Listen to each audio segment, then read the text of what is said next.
Good ইভিনিংই বলবো, কারণ এখন বাজে 4:30 প্রায়, বুঝেছো? এখন আমার খাবার কি আছে, মানে মেনুতে কি আছে। সকালে তো ভাত খেয়েছি, তোমাদের সঙ্গে শেয়ার করেছি। এখন কি মেনুতে আছে তারা এক চামচি খেয়ে নিই, তারপরে তোমাদের দেখাচ্ছি। এখন মেনুতে রয়েছে দই চিড়ে, তার সাথে গুড়, দই চিড়ে দিয়ে আখের গুড় দিয়ে রেখেছি। দারুণ টেস্টি লাগে কিন্তু খেতে, জানো তো। চিড়ে রয়েছে, আমি বললাম দই দিয়ে, শুধু দইটা খাও কেন? রোজ দিন জানো এই টাইমে শুধু দইটাই খাই বেশি, কিন্তু আজকে ভাবলাম খিদে পেয়েছে প্রচণ্ড, তাহলে একটু দই চিড়ে হয়ে যাক। মা আবার দই চিড়ে খেলে মনে হয় নাকি অম্বল হয়ে যায়, তাই মা মুড়ি দিয়ে খাচ্ছে, বাবা আর আমি চিড়ে দই।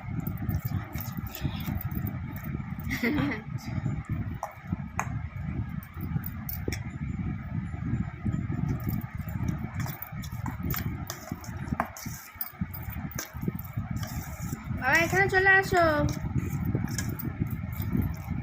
এরকম খেতে বলো, কার টেস্টি লাগে না, কার কার খেতে ভালো লাগে এরকম। আমি চিনিয়ে নিতাম, মা দেখ না, মা চিনি খাবে না, গুড় নিলে বলে যেমনটা গুড় নিলাম। ফ্রিজ থেকে সবাই গুড়টা বার করে তো চাপ ধরে রয়েছে, ডালা হয়ে রয়েছে, একটু বলতে সময় দিতে হবে না। দেখো মাথাটা জাস্ট অসাধারণ। আর চিড়ে তো মানে একবার ধুয়ে নিলে পাতলা চিড়ে একদম নরম হয়ে যায়, তার সঙ্গে দই মাখলে ও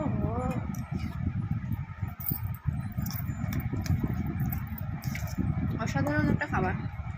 শরীর মন পেট সব ঠান্ডা হয়ে যাবে।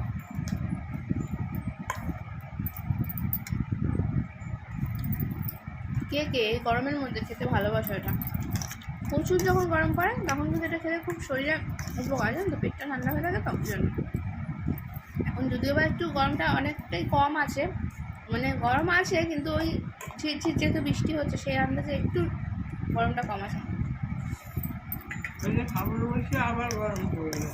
সেটা পড়বে, বৃষ্টি আবার বন্ধ হলে আবার ভাদ্র মাসে তো তোমার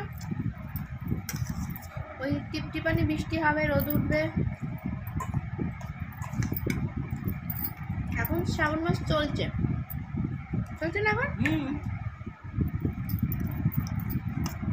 দেখতে দেখতে পুজো চলে আসছে, বলো কীভাবে যে বছরটা কেটে যায় কিছুই বোঝা যায় না, মানে সময় কারোর জন্য অপেক্ষা করে না, এটাই হলো মেন কথা।